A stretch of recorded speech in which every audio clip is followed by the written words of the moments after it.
All right, so we are heading into the last part of our first semester topics, which is the nervous system.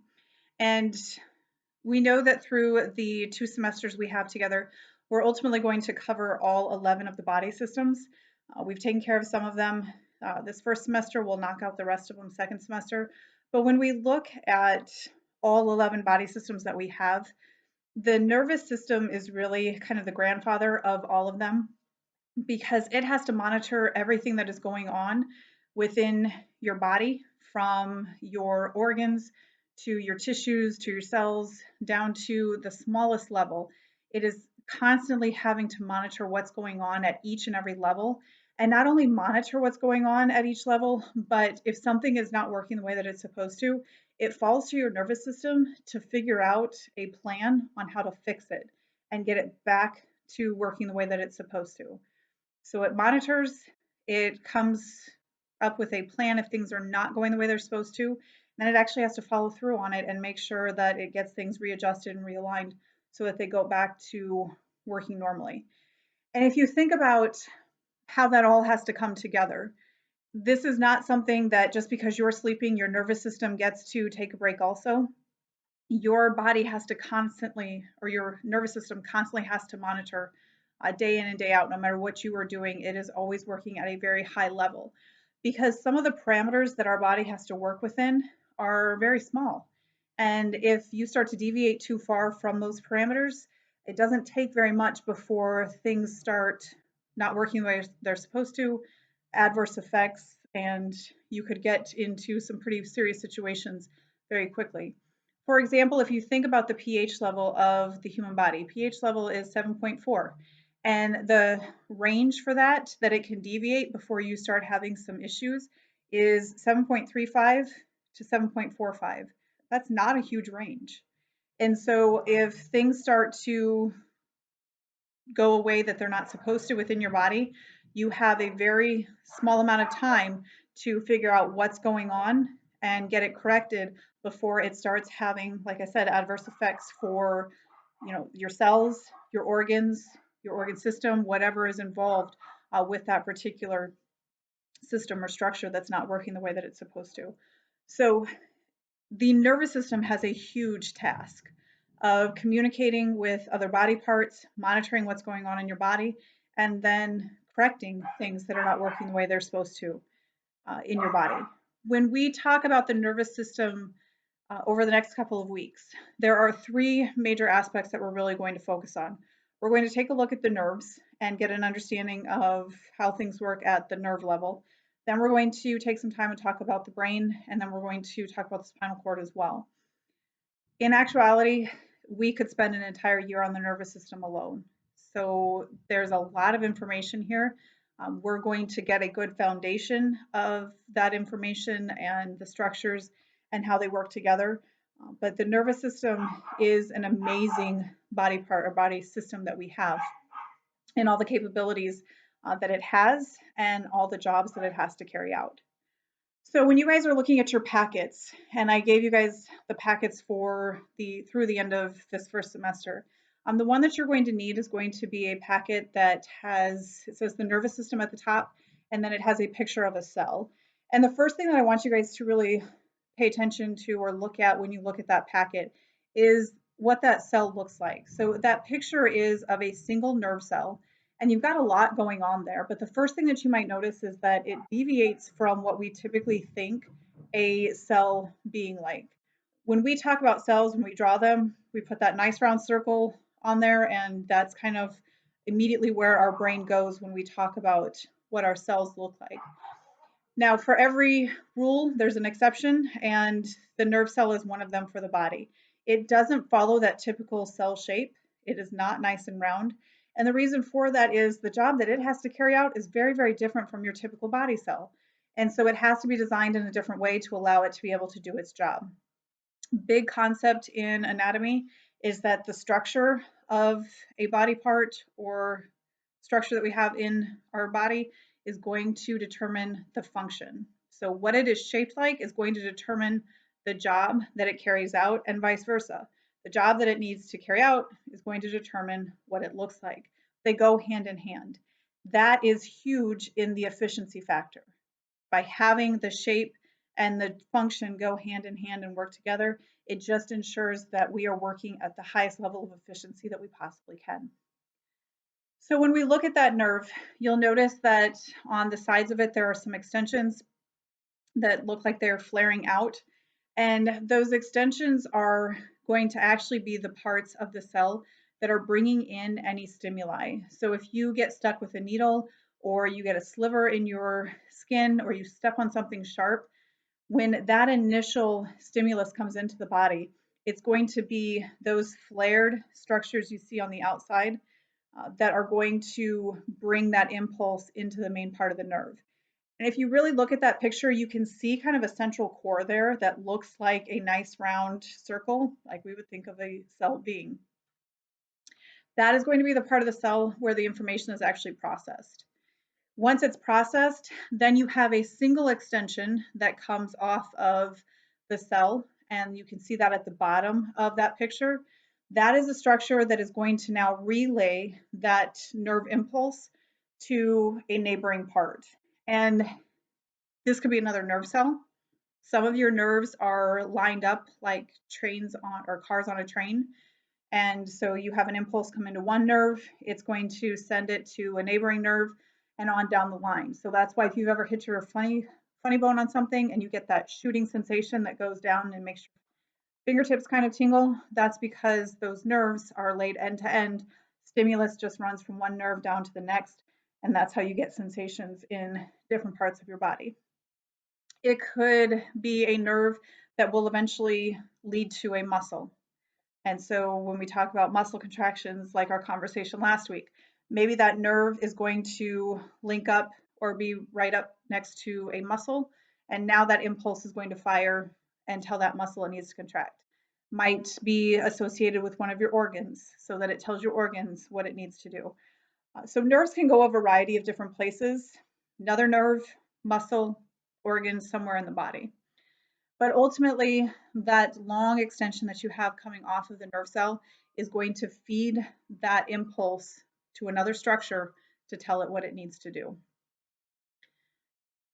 So when we talk about our nerve cells are typically known as neurons. And that is just telling you when you hear that term that it is referencing a cell specific to your nervous system.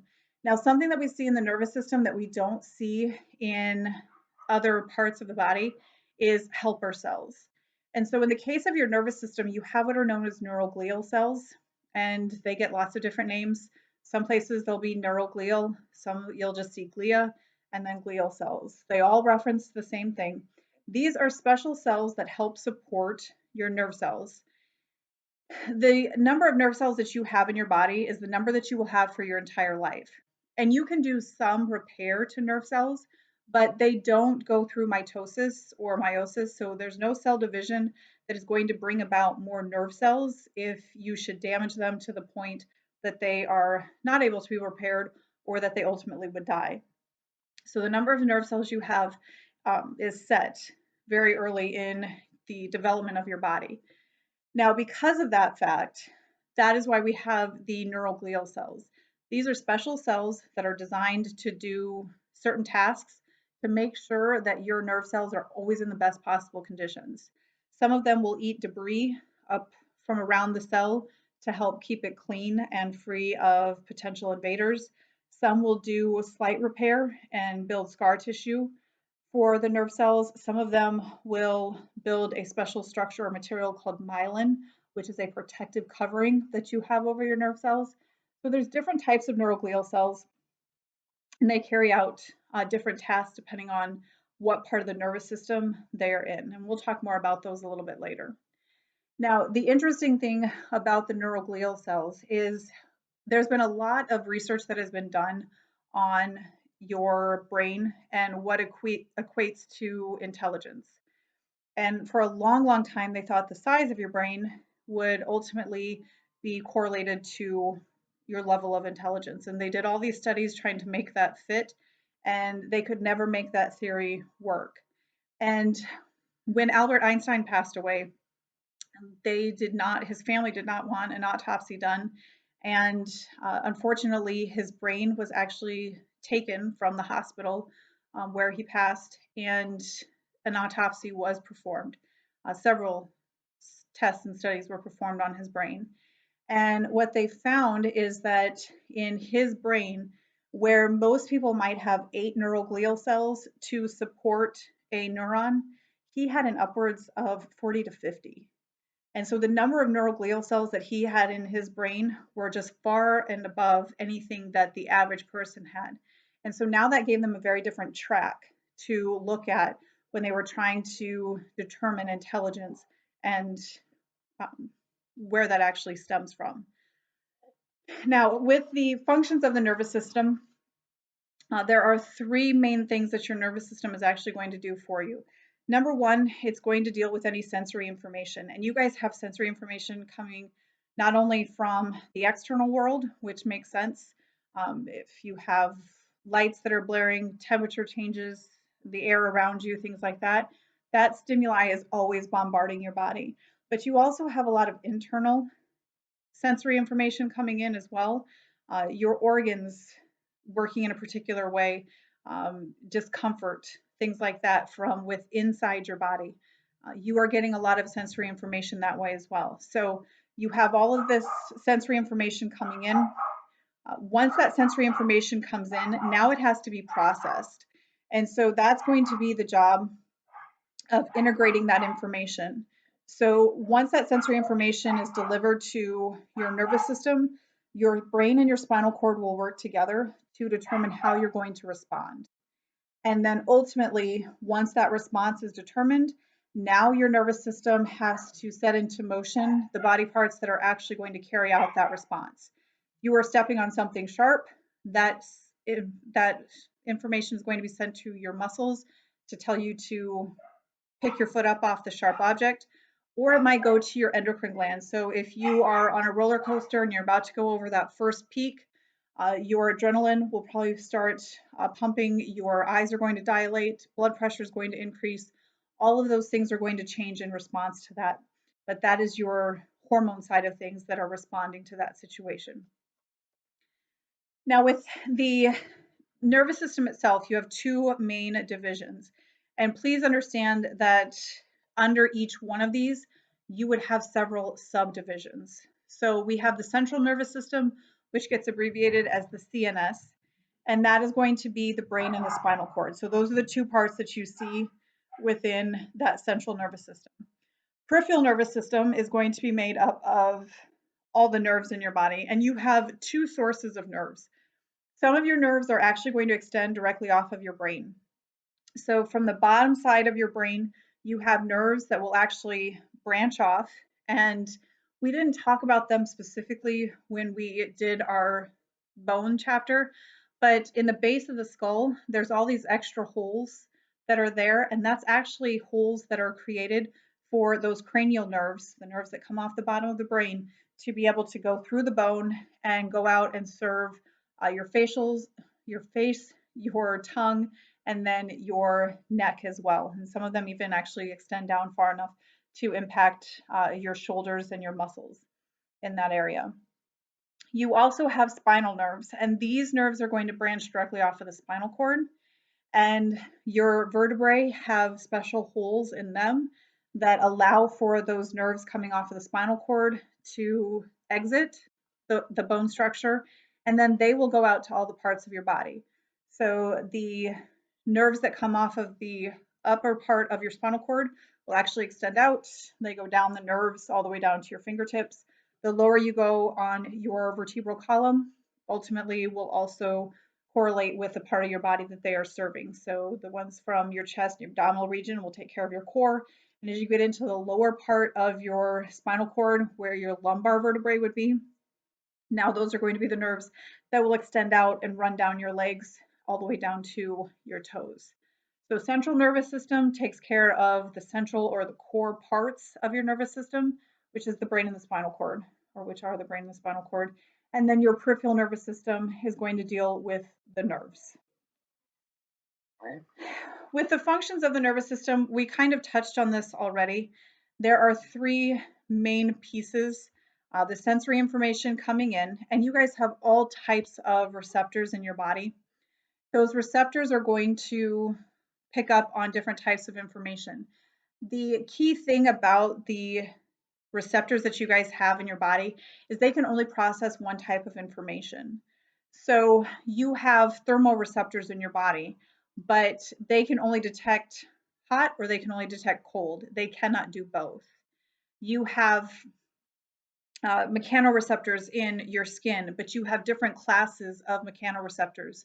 You have to have a certain class that will pick up fine touch. You have a different class that will deal with vibration. You have a different class that will deal with deep touch, where if somebody were to grab you with a pretty good grip. But there's all sorts of different receptors because they can only process one type of information. So they are very specific in what they can do. This is actually part of the reason why if you get hit, so if let's say you're walking through your house and you run into your coffee table, what is the number one reaction for most people? They're going to bend down, they're going to rub their shin where they got hit. Because what they're actually trying to do without realizing it is they're trying to stimulate another receptor. Because when you hit that coffee table, pain receptors started to fire. But because your receptors can only deal with one type of information, if I now rub it, I am getting my mechanoreceptors to fire and kind of deviating away from those pain receptors so that I don't feel it so much. People get headaches. One of the things that they'll do is they usually grab the back of their neck and they'll start rubbing on the back of their neck. Again, you're trying to divert or stimulate a different type of receptor so that you can kind of take away from that existing sensation that you have. And we have tons of them. We do all of these things just instinctively, and we don't even realize why we're doing it, but that's the reasoning behind it. From the sensory function, once that sensory information comes in, all sensory information is directed to the CNS. So any sensory information that comes into your body is going to get delivered either to the spinal cord or to the brain. Once it's there, it's integrated. You decide how you're going to respond to that. Now, the interesting thing about integration of the nervous system is that different people will respond to things differently. So you could have 30 people, expose them to the exact same situation, and you will get 30 potential different responses. And the reason for that is we make our decisions today based on our past experiences. So if you have a patient at the hospital and they're grumpy and nobody wants to really deal with them because they're always sarcastic and saying things and just being rude, the thing that we have to understand is that the response that they're having today is directly tied to the experiences they've had leading up to that point. And so they are reacting to today based on their prior experiences. And that's why you can have, like I said, different people, same situation, you're going to get a lot of different responses. So if you are driving in your car and you come up on a yellow light, somebody else is driving right next to you, same yellow light, same distance away from it, and you decide to pick up your foot and put it on the brake and stop for the yellow light, and the person next to you decides to pick up or push their foot a little harder on the accelerator and cruise through the yellow light. Same situation, two different responses. Maybe you got a ticket before for going through a red light. So you're responding to that differently. Maybe the person next to you has never had a ticket. And so that's where that response is coming from. You can go to a movie and it's a tearjerker. You're bawling at the end of the movie and the person next to you has really no response to it because of those past experiences that you are linking and tying to that movie as you are watching it. So it's really interesting when we get to that integrative function because everybody's past experiences are different. And so how they react and respond to the situation in front of them at that moment is going to be very different from one person to the next. So you kind of have to keep that in mind when you're dealing with people, is that that day that you are dealing with them, even though it's the first time you're meeting them or you've been around them, if they've had bad experiences with doctors and nurses and people like that, then they are going to directly link that and tie that to you as well. Same thing if you are in the teaching profession and if they've gotten bad reports and phone calls from teachers and just always had a bad experience with that, it might not be the best encounter. So you have to, when you're dealing with people, keep in mind that it's those past experiences that they're drawing on to really determine their perception of what today is going to be like as well. Once that has been integrated and their brain has decided how they're going to respond to the situation at hand, now we're actually going to carry it out. The motor function, it says that those impulses are carried to effectors. You have two types of effectors in the human body, muscles, endocrine glands. Those are the only two. So once the brain and the spinal cord figure out how they want to respond to the situation, that response is going to go either to a muscle somewhere in the body so you can move. So you are playing volleyball and somebody spikes the ball at your head. You're either going to duck and move out of the way, you're going to put your hands up to deflect the ball, but there's going to be a motor response because your brain processed the information in the situation of what's going on, determined you needed to get out of the way of the ball, and so now you're going to carry out that muscular response to do that. If you are, the other one is the endocrine glands. So your endocrine glands, we haven't gotten into the endocrine system yet that second semester, but endocrine glands are going to deliver hormones to your body. And hormones are chemical messengers. So they allow different body parts to be able to communicate with each other, even though they're not in direct contact with one another. So if you're in a scary situation, your brain is going to put hormones into your body that is going to put you into your fight or flight response. Like I said, increasing your adrenaline, increasing the heart rate, the blood pressure, dilating the pupils so that you can respond to that situation best possible way. And so those are the two options that that integration factor is going to have, or that motor response is going to have, is to be delivered to one of those two effectors, and they will carry out the best response that your brain came up with. So the next slide that you guys have, it says neurons by job functions. And this is a little bit of a visual of what I was just talking about. A couple of things that I want to include here that I didn't say up to this point. If you look at the picture on the right-hand side, across the top, you'll notice that it says peripheral nervous system, and there's a dotted line just to the left of that. Okay, so I want you to focus on that first section. It talks about the sensory receptor, and it's got the arrow pointing to the left. So sensory receptors, these are going to pick up, like I said, on temperature changes around your body, light and dark, any sensory information that could be around you in the general world.